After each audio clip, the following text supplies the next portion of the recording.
Good morning student. Cash book हम बनाते हैं बिजनेस में अपने कैश की रिसिप्ट को जानने के लिए और कैश की पेमेंट, मतलब कि बिजनेस में प्रेजेंट कितना कैश आया, कितनी पेमेंट में कैश गया, ये जानने के लिए हम प्रिपेयर करते हैं कैश बुक। ठीक है। अब कैश बुक हमारी सिंगल कॉलम होती है, डबल कॉलम कैश बुक होती है, ट्रिपल कॉलम कैश बुक होती है और एक होती है पेटी कैश बुक। ये हमारी कैश बुक होती है। तो आज हम करेंगे सिंगल कॉलम कैश बुक। तो सिंगल कॉलम में फॉर्मेट को समझिए। सबसे पहले आपने डेबिट साइड को तैयार करना है, जिसमें आप क्या बनाएंगे, date, particular, voucher number, LF ledger folio and amount. Clear. After then credit side start होती है। इसमें आप बढ़ाएंगे date, particular, voucher number, LF ledger folio और अमाउंट। ठीक है।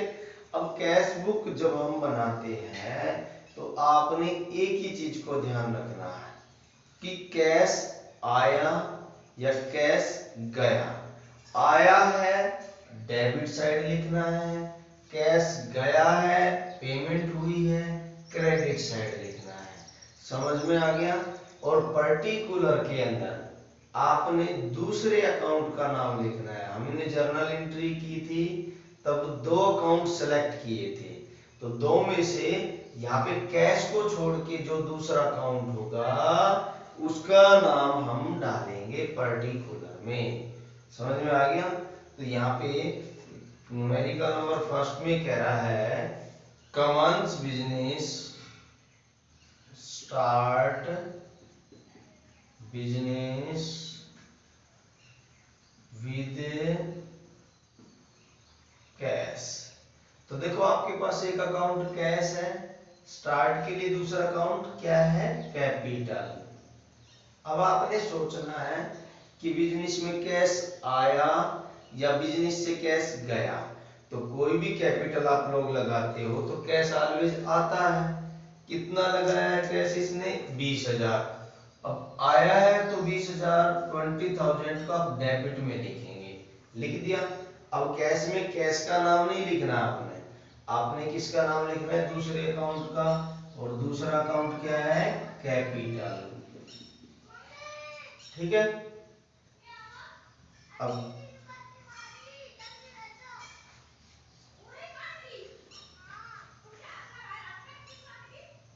ठीक है, सेकंड ट्रांजैक्शन देखिए आप लोग।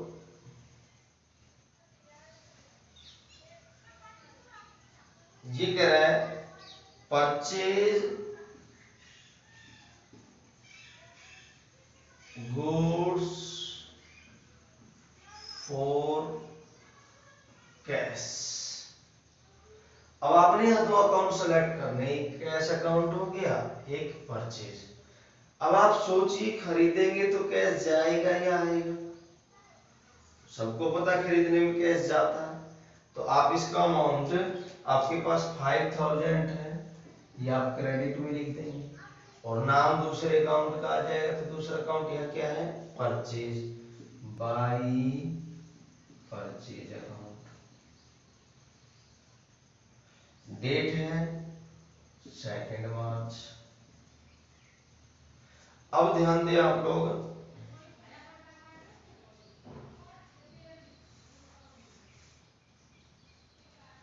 Sold goods for cash, sold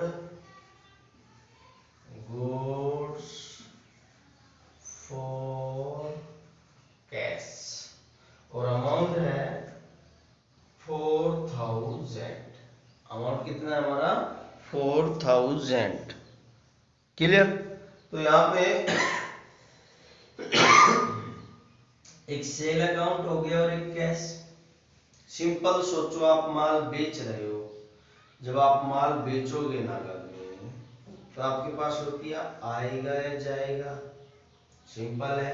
बेचने पर रुपया आएगा। आएगा तो हम इसको डेबिट साइड में लिख देंगे।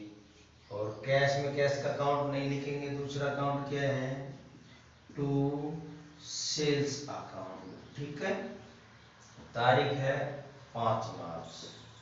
नेक्स्ट है आपके पास purchase goods from Ravi, purchase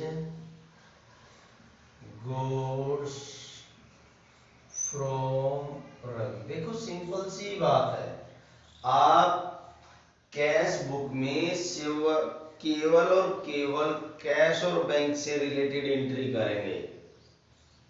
उधार की कोई भी ट्रांजैक्शन कभी भी कैश बुक में नहीं लिखी जाती। तो एक अकाउंट परचेज हो गया और एक रवि, कैश नहीं है। नाम कब लिखा जाता है, जब हम कोई क्रेडिट परचेज करते हैं। ठीक है, तो ये ट्रांजैक्शन नहीं होगी क्योंकि यहाँ उधार का लेन देन है। नेक्स्ट हमारे पास है paid to Ravi, paid to Ravi. देखो सिंपल सी बात है, रवि को पे किया है 7000। कितना पेमेंट किया है, 7। तो देखो पेड तो कैश से ही होगा, पेड किससे होगा, कैश से। और पेड करोगे तो कैश जाएगा या आएगा, सबको पता है जाएगा। तो जाएगा तो क्रेडिट में लिख दोगे। और कितना अमाउंट है, 7000। नाम किसका आ जाएगा, रवि का, by Ravi.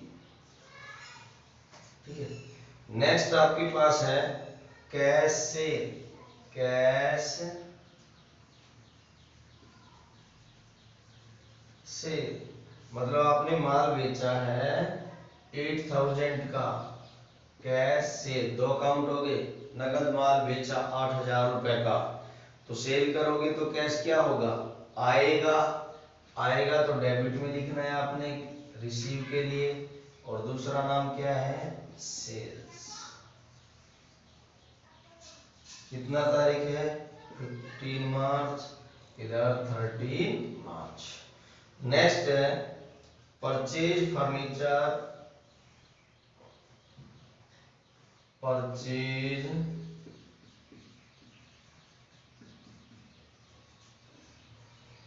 Furniture for cash और 6000 का है। तो एक अकाउंट परचेज हो गया, एक फर्नीचर हो गया और एक कैश। देखो फर्नीचर खरीदोगे तो कैश जाएगा, एक सिचुएशन क्लियर होगी।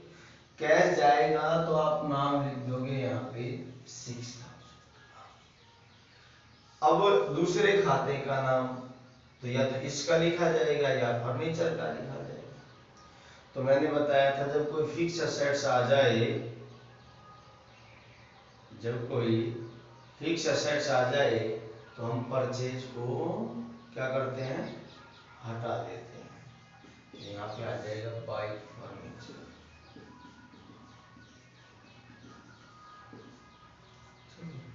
और ये आपका आ जाएगा 18। नेक्स्ट है आपके पास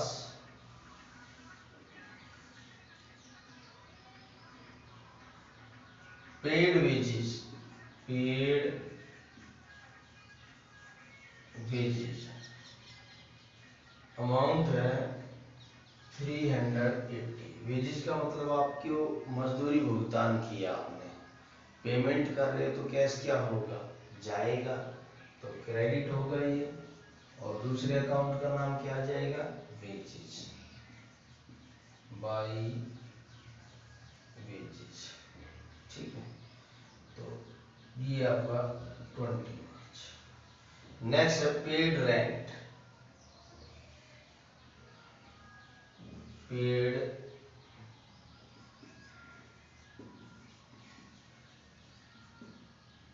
और रुपए है आपके पास 400। तो रेंट अकाउंट हो गया, पेड करोगे तो कैश क्या होगा, जाएगा, सिंपल सी बात है। और जाएगा तो आप लोग क्या कर दोगे इसे क्रेडिट, और दूसरे अकाउंट का नाम लिखोगे तो दूसरा अकाउंट क्या है रेंट है, तो बाई रेंट। ये पेमेंट हुई है 24 मार्च को। नेक्स्ट है रिसीव कमीशन, रिसीव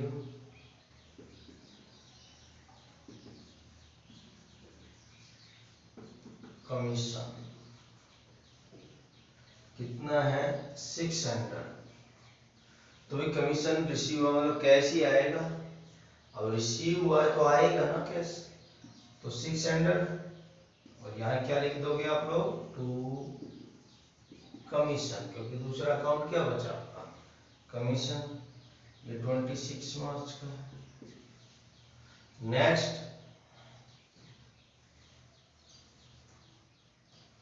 नेक्स्ट है withdraw for personal use, withdraw